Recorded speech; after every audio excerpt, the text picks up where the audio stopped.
আসসালামু আলাইকুম। দেশ ও দেশের বাইরে যে যেখান থেকে আমার এই ভিডিওটি দেখছেন সবাইকে শুভেচ্ছা ও অভিনন্দন। তো আজকে আমি দেখাবো কই মাছের 100% কার্যকরী টোপ।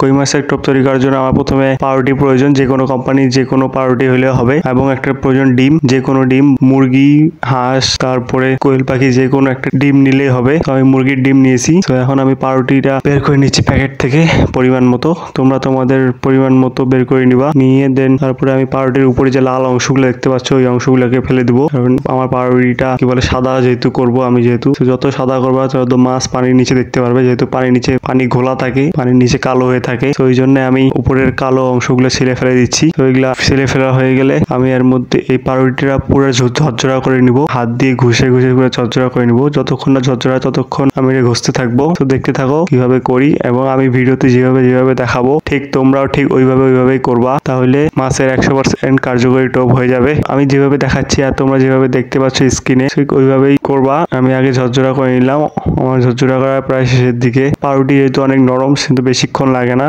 তারপরে তোমরা একটু ধৈর্য ধরে কাজটা করবা, ভালো করে ছানবা জিনিসটাকে। তো তোমরা দেখতে পাচ্ছ আমি ভালো করে ছানতেছি, একটু ধৈর্য ধরে ছানবা। আমিও ধৈর্য ধরে এইভাবে ছানতেছি, ছানতে দেখতে পাচ্ছ পাউরুটিটা অনেকটা ঝরঝরা হয়ে গেছে। যতক্ষণ না ভালো মতো ঝরঝরা হয় ততক্ষণ আমি ছানতে থাকবো। তোমরা একটু কাজটা সময় নিয়ে করার চেষ্টা করবা। আমার ঝরঝরা করা প্রায় শেষের দিকে, যেহেতু পাউরুটি একটু নরম হয়ে থাকে, তো এই জন্য ঝরঝরা করা হয়ে গেছে। তো আমার ঝরঝরা করা হয়ে গেলে এখন আমি যে ডিমটা দেখাইছিলাম ওই ডিমটাকে ভাঙে, ডিমের যে কুসুমটা আছে আজকে ওই কুসুমটা দিয়ে করব, ডিমের সাদা অংশটা দিব না।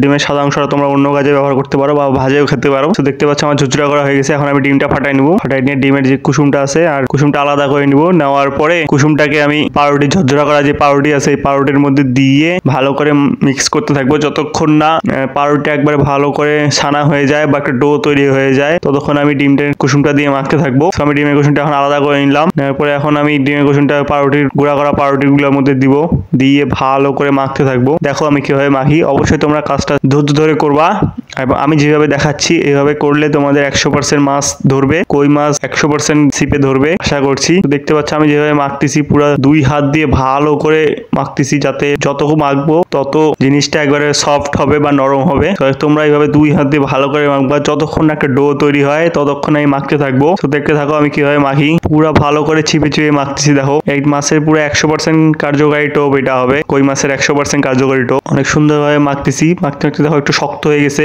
শক্ত হয়েছে দেখে আমি অল্প একটু পানি দেবো। তোমাদের যদি রুটি বেশি নাও তাহলে একটু শক্ত হবেই আমার মতো, তোমার হালকা পরিমাণে আন্দাজ মতো পানি দিবা, বেশি পানি দিবা না যাতে নরম হয়ে যায়। সো আমি পাউরুটির পরিমাণ বেশি দিছি দেখে কি বলে শক্ত হয়ে গেছে। সো এখন আমি হালকা পরিমাণে একটু পানি দিচ্ছি। এখন দিয়ে আমি আবার ভালো করে মাখবো যতক্ষণ না সফট হয় জিনিসটা। সো দেখতে থাকো কিভাবে মাখি। জাস্ট এটা অল্প একটু বড়শির মধ্যে অল্প একটু আটা দিলেই বা মাছের টোপ দিলেই হয়ে যাবে। এই টোপ দিয়ে আমি আগেও অনেক কবার মাছ ধরছি, তো এই জন্য চিন্তা করলাম তোমাদেরকে বিষয়টা শেয়ার করি। তো তোমরাও এটা দিয়ে মাছ ধরতে পারবা। এটা দিয়ে শুধু কই মাছ ধরবে তা না, আরো অন্য কোনো মাছও ধরবে, যেহেতু ডিম দেওয়া আছে। শিং মাছও ধরতে পারে, তারপরে হচ্ছে তোমার বিভিন্ন তেলাপিয়া টেলাপিয়াও ধরতে পারে। সো আশা করি তোমার যেখানে তুমি মাছ ধরবা সেখানে যদি কি বলে কই মাছ বেশি থাকে তাহলে কই মাছই বেশি ধরবে। এবং কারণ আমি যে জায়গায় মাছ ধরছিলাম সেই জায়গায় কই মাছ বেশি ছিল, অন্যান্য মাছও উঠছিল, কিছু তেলাপিয়া মাছ উঠছিল, বাট কই মাছ বেশি উঠছিল।